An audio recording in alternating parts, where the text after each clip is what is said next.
Hey there, anatomists.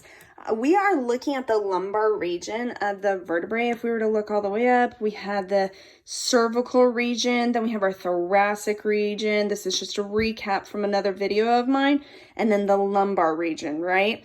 Thoracic is given where the ribs are. So we're going to just look at the lumbar because they're a little bit easier to see, I think, when we're talking about our vertebrae and what structures we're wanting to focus on.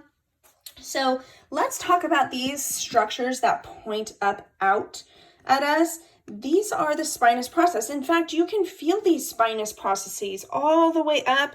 It's this portion that kind of sticks out. If we look to the side, feel the back central portion of your spine, and you can feel just those little processes. That is your spinous process.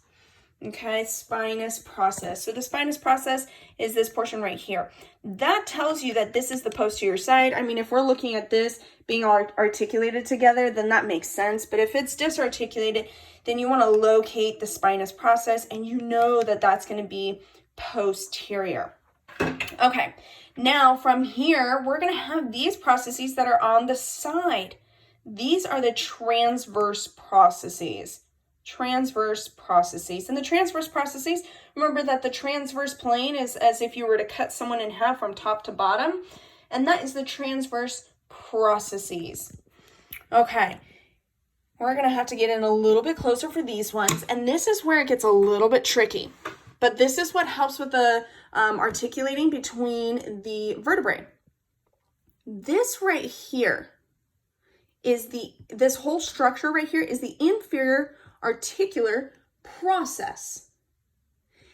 There is a flat part right there. Do y'all see that? That flat part?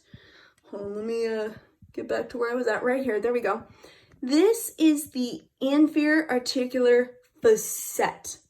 So this whole thing is the process, and this flat part, smooth part, is the facet. I think it'll make sense in just a moment. Let's look at, if there's an inferior, that means there's a superior, right? Here is the superior articular process because it's that region.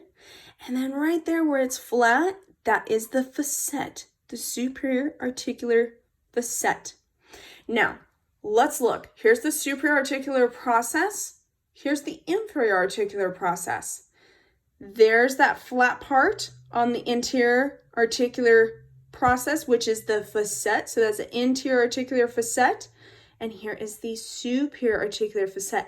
So the facets basically are the parts that are going to be touching together or articulating, whereas the process is going to be that big, the big structure, if you will. So this region is going to be the process, whereas that flat part is going to be the facet.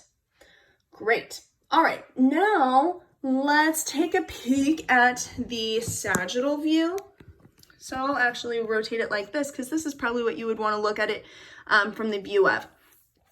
This right here is the body. And I know that this is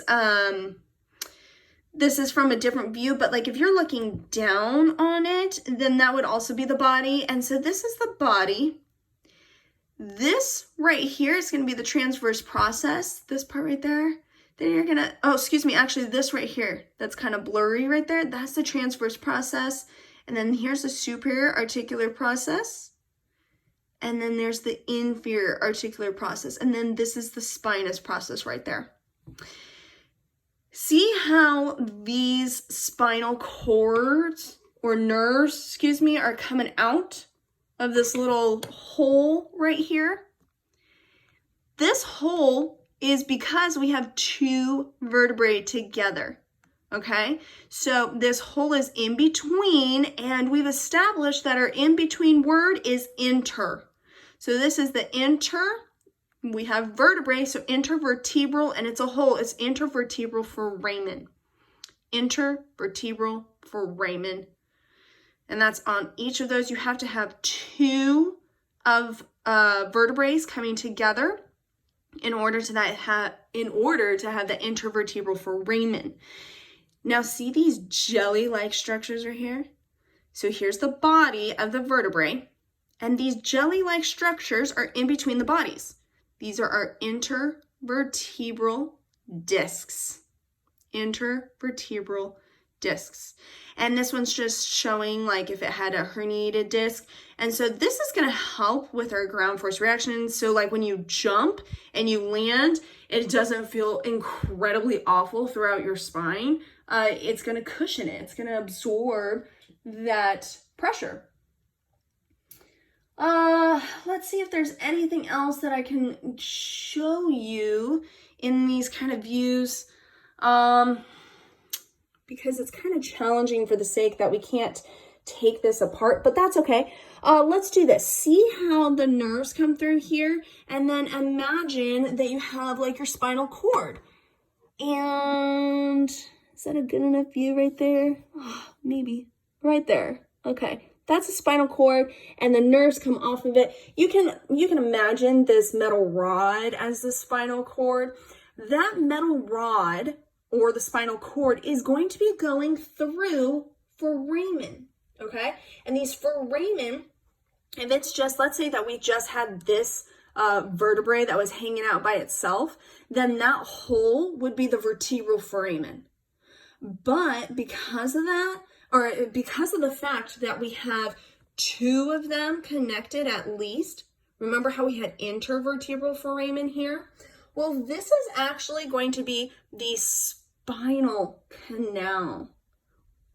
The spinal canal. And that is going to be made up of multiple vertebral foraminas. Foramina is just plural for the foramen. A few different characteristics. So that was the lumbar. They're pretty much going to have the same for thoracic and cervical as well. If you want to look at if you want to look at what kind of vertebrae it is, see how this vertebrae sort of looks like a moose. Here's the nose coming out at you. It's a big old moose. Okay, well, there's a moose. And then if we were to go up to the thoracic, here, these look like giraffes almost. Can you see that? Here's the nose, here's the ears, and then those are the little, oh, I can't even think of what it is. But anyway, you get the picture, right? So there's the cervical, or excuse me, thoracic, and then the cervical are up here. And those ones are just a lot smaller of vertebrae. But if you were to look at it from kind of that superior view, you would see maybe a stingray. So those are going to be kind of something that you can tell the difference between them. However, you're going to run into one that is an imposter. And this is really important because we need to be able to differentiate it. This imposter is this one right here. It's T12. And it's because of the fact that it articulates with thoracic, which have these ribs on it. And then it also articulates with the lumbar, which don't have ribs on it. So the only true way to be able to distinguish whether it is a thoracic or a lumbar, because these start looking a little bit more like confused if they're a giraffe or if it's a moose. And so you want to look at the superior articular facet and the inferior articular facet. For the thoracic vertebrae, notice how they're sitting directly on top of each other. It's almost as if they're facing you. So the superior articular facet face you. Okay, and you can't see this sitting here, but you can tell based off of how these lie. So these lie right on top of each other. That means that the process and the facet face you. Now, if we get to here, notice how there's turning that's involved. And right here's a good way to do it. So it kind of wraps around. Do we see that turn? And that wrapping around distinguishes the lumbar region. And T12 is different because it has the flat facing, but then it's going to have the inferior articular facet where it starts to turn. Okay, so it has the flat facing and then the turning.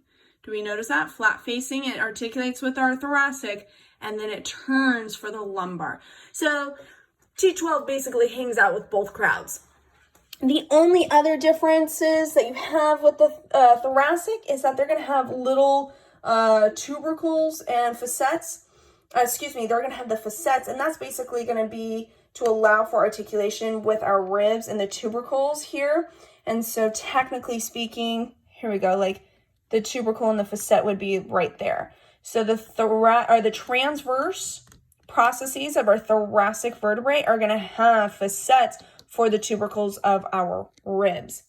And the only other difference between all of these vertebrae are the cervical.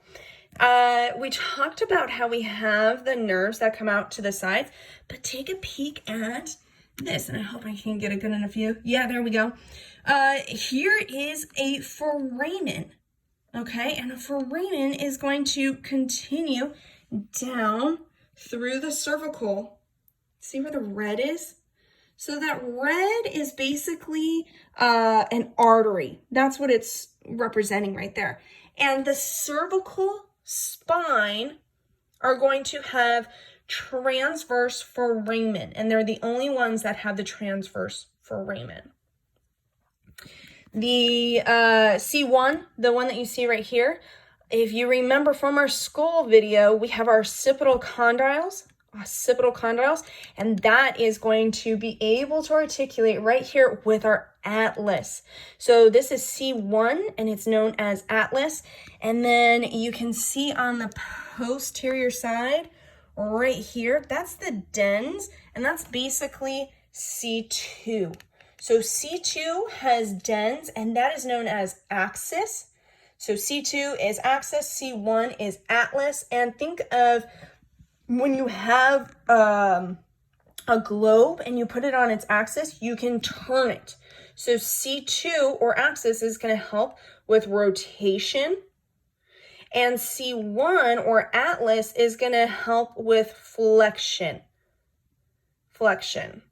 And think of it like with the Greek mythology where Atlas held the world on his shoulders. Well, basically you're doing the same thing. You're holding your world on your cervical 1 vertebrae, and that is your brain.